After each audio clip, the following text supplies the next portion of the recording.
Alors, aujourd'hui, on va voir ce qu'on appelle la notion de nombre premier. C'est quoi un nombre premier? Alors, le nombre premier, c'est les célibataires des mathématiques. Ils n'acceptent pas tout le monde comme ça. Ils s'acceptent eux-mêmes et puis ils acceptent le nombre 1. Alors, voyons à présent, concrètement, c'est quoi un nombre premier? Alors, pour bien le comprendre, on va prendre deux exemples. Le nombre 6 et puis le nombre 7. Suivons attentivement. 6 divisé par 2, 2 est divisé par 2. Pourquoi? Parce qu'on a trouvé 0 au reste ici. Donc 2 est divisé de 6. 6 divisé par 3. On trouve 2 au quotient et 0 au reste ici. Ça veut dire que 3 est divisé de 6.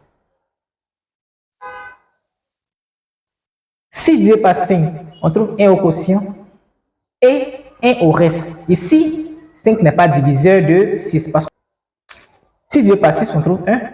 Parce qu'on n'a pas trouvé 0 au reste. Autant pour moi. 6 divisé par 6, on trouve 1 au quotient et 0 au reste. Ça veut dire que 6 est divisé par 6. Il est divisé par lui-même. On prend 6 divisé par 1, on trouve 0 au reste et 6 au quotient. C'est bon? Donc ici, qu'est-ce qu'on peut dire? On peut dire que 6 a 4 diviseurs.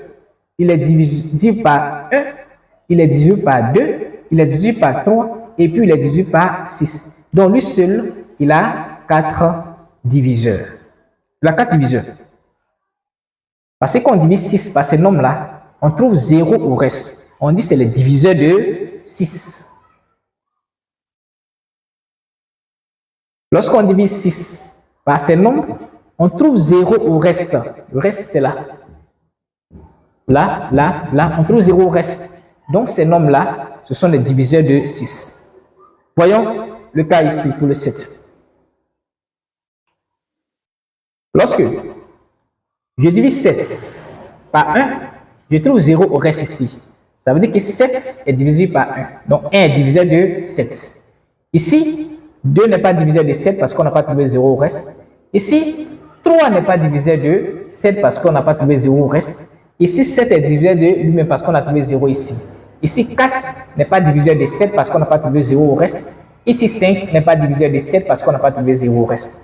Donc ici, 7 a 2 diviseurs. 7 et 1. Donc 7 a 2 diviseurs. Il a 2 diviseurs. 7 et 1. C'est bon? Comme il a exactement 2 diviseurs, donc les diviseurs de 7 sont 7 et 2. Ici, 6 a 4 diviseurs. Ici, 7 a seulement 2 diviseurs. Parce que quel que soit le nombre qu'on va prendre ici, à part 7 et puis 1, on ne va jamais trouver 0 au reste. Quand c'est comme ça, on dit que ce nombre-là, il admet 2 diviseurs. Donc, c'est lui qui est le nombre premier. Lui, c'est un nombre premier. Nombre premier. Pourquoi on appelle nombre premier? On l'appelle nombre premier parce qu'il admet exactement 2 diviseurs. Il a 2 diviseurs. Le nombre 1 et lui-même. C'est tout. Donc, un nombre premier est un nombre qui admet exactement 2 diviseurs. Le nombre 1 et le nombre lui-même. Je sais que monsieur comprend. Alors, on va, la prochaine fois, comment savoir si un nombre est premier de façon pratique. Comment savoir?